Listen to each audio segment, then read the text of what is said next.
पुराणों में कई संग्रामों का जिक्र है जिन्होंने युग बदल दिए, पर एक महायुद्ध ऐसा भी है ना जिसके बारे में सोचने भर से ही पूरा ब्रह्मांड कांप उठता है। ये कोई मामूली युद्ध नहीं था, ये था दो महाशक्तियों के बीच। एक तरफ धर्म की स्थापना करने वाले भगवान श्री कृष्ण और दूसरी तरफ संहार के देव महादेव।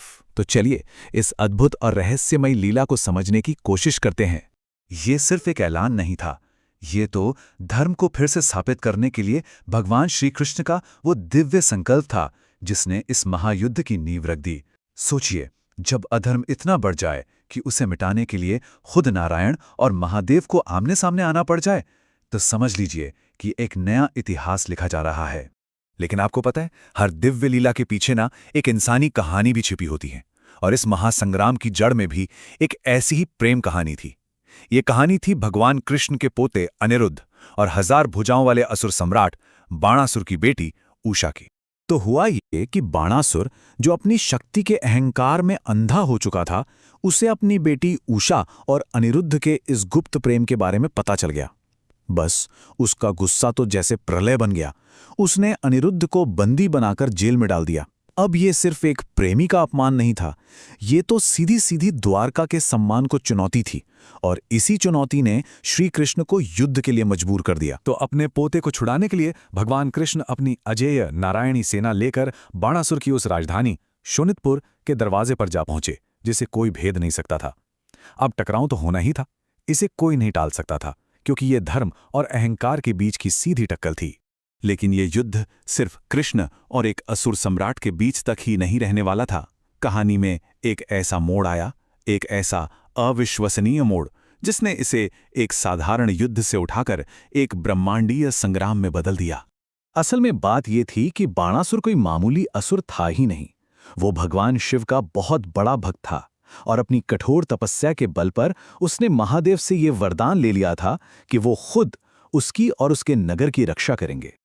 और बस अपने भक्त को दिए हुए वचन की लाज रखने के लिए रणभूमि के ठीक बीचों बीच प्रलय के देवता महादेव खुद प्रकट हो गए, और अकेले नहीं, अपने पुत्र कार्तिकेय और अपने सारे गणों की सेना के साथ। अब ये युद्ध हरि यानी जगत के पालक और हर यानी जगत के संहारक के बीच था।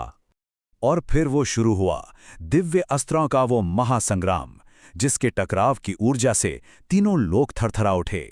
यहां कोई मामूली बाण नहीं चल रहे थे, नहीं, यहां तो ब्रह्मांड को राख कर देने वाली शक्तियां एक दूसरे से टकरा रही थीं। आप कल्पना कीजिए, एक तरफ से महादेव का त्रिशूल जिससे ब्रह्मांडीय ऊर्जा निकल रही थी, तो दूसरी तरफ से श्री कृष्ण का सुदर्शन चक्र जो धर्म की स्थापना के लिए घूम रहा था। जब ये अस्त्र टकराए तो आसमान में ऐसी आग की लपटें उठीं मानो अनगिनत सूरज एक साथ फट पड़े हों। धरती कांप उठी, संतुलन पूरी तरह डगमगा गया। युद्ध अब अपने चरम पर था। महादेव ने अपने सबसे विनाशकारी अस्त्र पाशुपतास्त्र का आह्वान किया। ये वो अस्त्र है जो पूरी सृष्टि का अंत कर सकता है, और इसके जवाब में श्री कृष्ण ने प्रकट किया नारायणास्त्र, वो शक्ति जो हर विनाश को शांत कर सकती है। ये एक तरह से संहार और संरक्षण की शक्तियों का अंतिम टकराव था। जब ये दो महाअस्त्र टकराए तो उनसे जो ऊर्जा निकली उसने मानो समय की रफ्तार को ही थाम दिया। स्वर्ग में बैठे देवता भी इस भयानक दृश्य को देखकर डर से कांप उठे, क्योंकि अब ये युद्ध किसी की हार जीत का नहीं रह गया था, ये तो पूरी सृष्टि के संतुलन का सवाल बन गया था। लेकिन श्री कृष्ण, वो तो लीलाधारी हैं, वो जानते थे कि ये युद्ध सिर्फ शक्ति दिखाने से नहीं जीता जा सकता। यहाँ तो महादेव के सम्मान और धर्म की स्थापना दोनों को एक साथ साधना था। इसीलिए उन्होंने अपनी एक ऐसी रहस्यमयी शक्ति का इस्तेमाल किया जो विनाश नहीं बल्कि लीला करती है। पर यहाँ एक गहरा सवाल उठता है, श्री कृष्ण को एक खास अस्त्र की जरूरत पड़ी ही क्यों? वो तो खुद सर्वशक्तिमान है, तो फिर वो महादेव को सीधे सीधे युद्ध में हरा क्यों नहीं सकते थे? देखिए, इसका जवाब महादेव के स्वरूप में ही छिपा है। वो संहार के देवता हैं। उन पर किया गया हर वार उनकी विनाशक ऊर्जा को कम नहीं करता बल्कि और बढ़ा देता। कृष्ण ये अच्छी तरह जानते थे कि महादेव को हराया नहीं जा सकता, उन्हें सिर्फ लीला में मोहित किया जा सकता है। ये युद्ध बल से नहीं, दिव्य बुद्धि से ही रुकने वाला था। और तब श्री कृष्ण ने चलाया जृंभणास्त्र।